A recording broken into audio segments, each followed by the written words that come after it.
Hey guys, welcome to our movie recap. Today we're going to recap a film from the year 2017 titled Geostorm. Before we start, don't forget to like and subscribe for more movie recaps.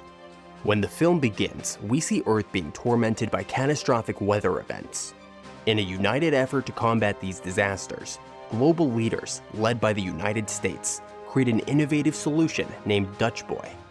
This system, the brainchild of our main character, Jake, comprises a network of satellites equipped with advanced technology to counteract extreme weather conditions. However, Jake's tendency to defy authority leads to his dismissal from the project by the US Senate, paving the way for his brother Max to take over his role. Years later, a startling discovery by a United Nations team in Afghanistan reveals a village mysteriously frozen with all of its inhabitants dead. This alarming incident is captured on video and promptly sent to US President Palma and his advisors, who decide to keep the matter confidential. This incident points to a malfunction or possible misuse of the Dutch Boy system, capable of unleashing a variety of weather-related catastrophes. Max suggests a mission to investigate the issue, and the Secretary of State, Deckham, recommends rehiring Jake given his extensive knowledge of the station. Simultaneously, in the orbiting Dutch Boy station, the satellite linked to the Afghan incident is retrieved for examination. Engineer Habib discovers faulty data in its hard drive, which he secretly copies and conceals in his locker. His attempt to resume his work is abruptly stopped when he finds himself trapped in a room. The doors seal shut, the windows shatter, and he's tragically ejected into space. The plot thickens when Max seeks out his brother Jake, who's now living a quiet life in Florida with his daughter. Max explains the alarming situations in Afghanistan and the suspicious airlock incident, urging Jake to rejoin the Dutch Boy project. Meanwhile, in Hong Kong, Chang, an employee at the Climate Council unit, logs into the system and spots irregularities related to the Afghanistan incident. He attempts to contact Max, but only reaches his voicemail. While out shopping for groceries, Chang witnesses a terrifying scene. The city is engulfed in chaos as buildings crumble and the ground shakes violently. This catastrophic event confirms that something is drastically wrong with the Dutch Boy system. Chang narrowly escapes the devastation in his car. Back in Florida, Jake agrees to help resolve the crisis and boards a shuttle bound for the Dutch Boy station. There, he's greeted by Commander Ute, the station's chief scientist, who introduces him to key team members, including Security Officer Doucette and System Analyst Duncan. On Earth, Max spends time with his girlfriend, Sarah, who works for the President's Secret Service. Their moment together is interrupted by a call from Chang, who informs Max about the Hong Kong disaster. Chang has tried to access the Dutch Boy system to validate his suspicions, but finds his account blocked. Max discovers that his account is also strangely inaccessible. He vows to investigate further, but their conversation is cut short when Sarah receives an urgent call to work. At the office, Chang's situation grows more dire. As he attempts to log into the system again, the power suddenly cuts out. Hearing voices in the corridor, Chang decides to hide and witnesses US agents confiscating his computer and all of his research documents. This confirms his fears that someone is deliberately manipulating the Dutch Boy system and actively covering their tracks. The following day, Max meets with Donna, a friend and cybersecurity expert, to delve into the blocked accounts. Donna's analysis reveals that the blockage was no glitch, but a deliberate act of sabotage.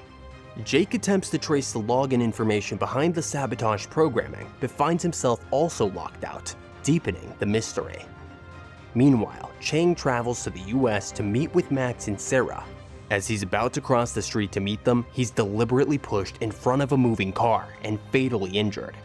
As Max rushes to Chang's side, he hears him utter the word Zeus before dying to his injuries, leaving Max with a cryptic clue. Max then asks Donna to investigate Project Zeus. Donna uncovers a file within a highly secure White House network, protected by double encryption. To access it, she needs the correct security credentials. Meanwhile, Sarah returns home to find Max and Donna, who stress the need for secrecy about their presence. Understanding the serious implications, Sarah reluctantly agrees to provide her credentials to access the classified information. Back on the Dutch boy, Jake and Ute review security camera footage and discover that Habib had hidden something in his locker. Their search leads to a surprise encounter with Doucette, who initially confronts them at gunpoint. After a tense moment, they confirm that they're on the same side, and Doucette reveals that Habib's belongings were moved to a different locker. In this locker, they find the copy of the drive, which chillingly reveals that a virus has been planted in the station's system. With Sarah's login information, Donna is able to access the file on Project Zeus. They uncover a series of simulations predicting geostorms, leading Max to a horrifying realization. Someone has been using these simulations as a blueprint to artificially trigger catastrophic storms across the globe. Following these alarming revelations, Max arranges a video call with Jake to update him on the situation. He shares the distressing news that someone is manipulating the Dutch boy to deliberately target specific cities. Jake confirms this theory, explaining that the perpetrators are using the virus to orchestrate these attacks. His proposed solution is to temporarily shut down Dutch boy, allowing a system reboot to erase the virus. However, they face a significant hurdle. Only the US president possesses the necessary kill codes to execute this shutdown. In a twist of fate, President Palma is scheduled to travel to Florida for a national convention, presenting a potential opportunity. In a covert meeting with Sarah, Max convinces her of the urgent need to steal the kill codes. To facilitate his own access to the president's plane, Max deceives his superiors, claiming he needs to visit his father. Meanwhile, back on the Dutch boy station, the crew receives a barrage of warning messages.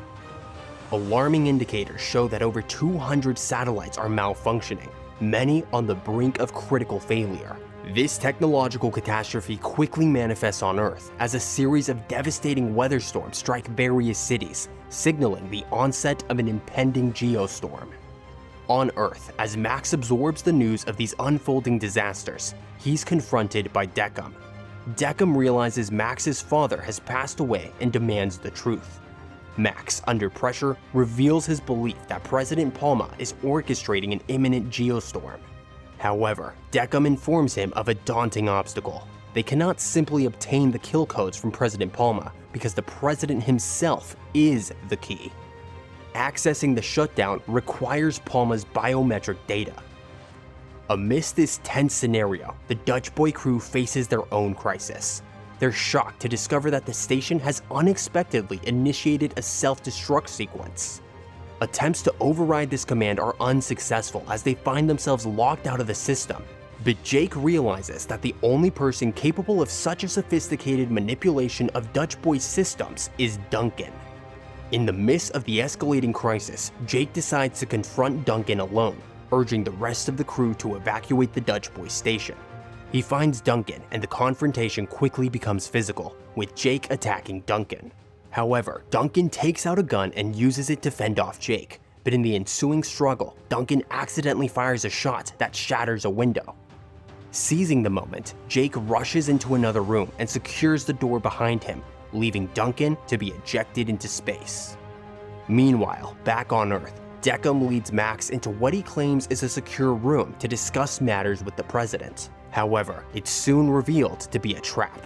Deckham is the true antagonist of the story, and the president is entirely unaware of the conspiracy. Deckham attempts to kill Max, but Max barely escapes. He quickly finds Sarah and explains that Deckham plans to eliminate all the presidential candidates by letting the storm hit them, effectively clearing his path to power.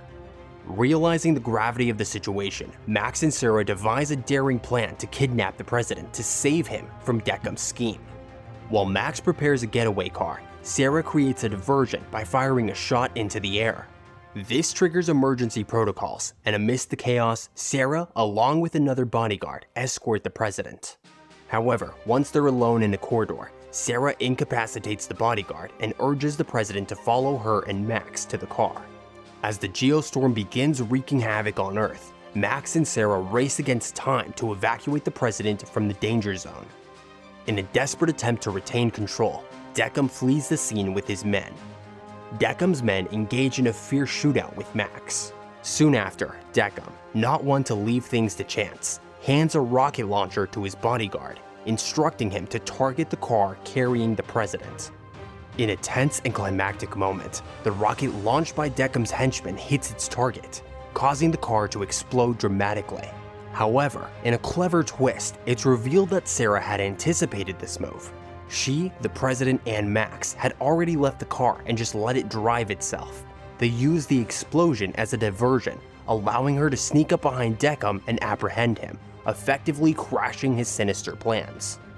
Back in space, the final evacuation shuttle is preparing to leave the Dutch Boy station. Despite the imminent danger, Jake makes the selfless decision to stay behind, as the critical reboot of the station must be performed manually. Meanwhile, on Earth, President Palma is rushed to the Space Center. Upon arrival, he wastes no time in activating the kill codes to disable Dutch Boy. However, they soon realize that the self-destruct sequence already initiated by the station cannot be halted remotely. The only option is a manual override. As the station continues its destructive countdown, Jake hurriedly wears his astronaut suit and rushes to the control room. He faces a heart-stopping setback when the door refuses to accept his code. In a fortunate turn of events, Ute, having secretly stayed behind, appears and leads Jake to an alternative route. Together, they reach the critical computer systems. In a race against time, Ute expertly removes the virus, while Jake works on shutting down the satellites. Their combined efforts succeed in halting the Geostorm just in time. However, their victory is short-lived as the room that they're in explodes, throwing them into space. Amidst the chaos, Jake notices an intact satellite nearby. Using the force of the explosion, they propel themselves towards it, barely managing to get inside. The station completes its self-destruction, leaving the ground unit unable to establish contact or control the satellite. All hope seems lost, until a light on the satellite screen blinks, indicating that Jake and Ute are alive. One of the evacuation shuttles returns to rescue them.